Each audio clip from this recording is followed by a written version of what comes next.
Smoke on the terrace and into the kitchen. I don't want no other way you live. Hello, welcome to Elle's World. So, Jack Ben Edwards is the leader of Book Talk and BookTube, is it? And he's just released a video that I played the first 5 minutes of and I love.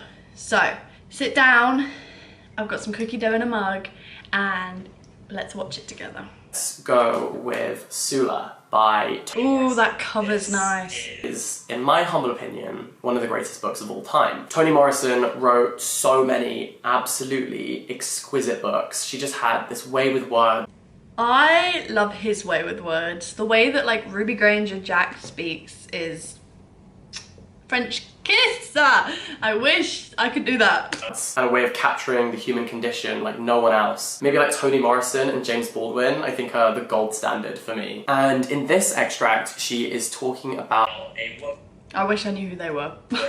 Who has been jilted and deserted by her partner. And he just leaves, he just disappears one day. And she's sort of looking around her apartment trying to imagine their life together. And you know, in life when injuries or bad things happen, we get scars, we get wounded, we get bruised, but sweetness leaves no souvenir. Oh my god. That is the most beautiful sentence. Sweetness leaves no souvenir. And she looked around for tangible evidence of his... He always talks like he is unsure. Jack, be sure.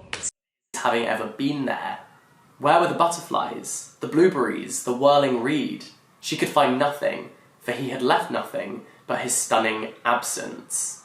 An absence so decorative, so ornate, it was difficult for her to understand how she had ever endured without falling dead or being consumed his magnificent presence. The mirror by the door was not a mirror by the door. It was an altar where he stood for only a moment to put on his cap before going out. The red rocking chair was a rocking of his own hips as he sat in the kitchen.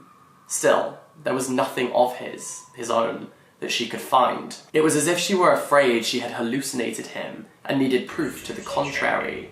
His absence was everywhere, stinging everything, giving the furnishings primary colours, sharp outlines to the corners of rooms, and gold light to the dust collecting on tabletops.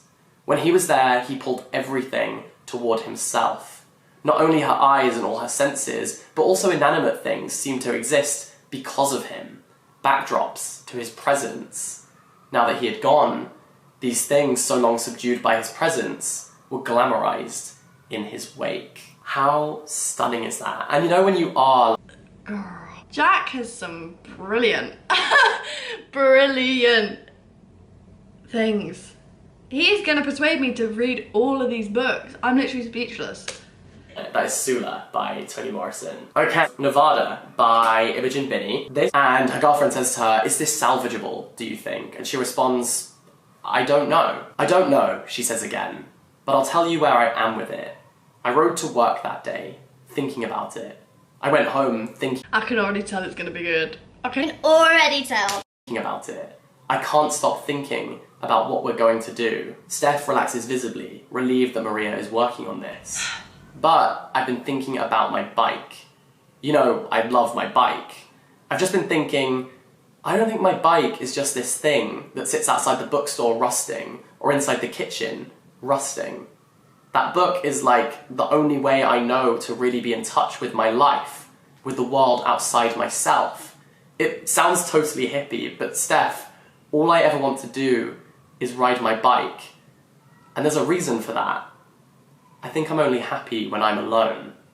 Okay, so my camera died, but I paused it exactly where I was, so we're back. So in this scene, the character is watching TV, and the host says, "Thank you for all your support, what a beautiful night, we love you so much." And that makes him start to consider the word love. He says, "Can the word love be thrown around so casually like that?" I thought of books by Goethe and Shakespeare whose characters often resorted to death in their desperate search for love.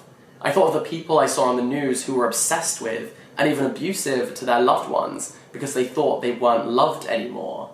I also thought of the stories of people who forgave the unforgivable after hearing just 3 words: I love you. From what I understood, love was an extreme idea, A word that seemed to force something undefinable into the prison of letters. But the word was used so easily, so often.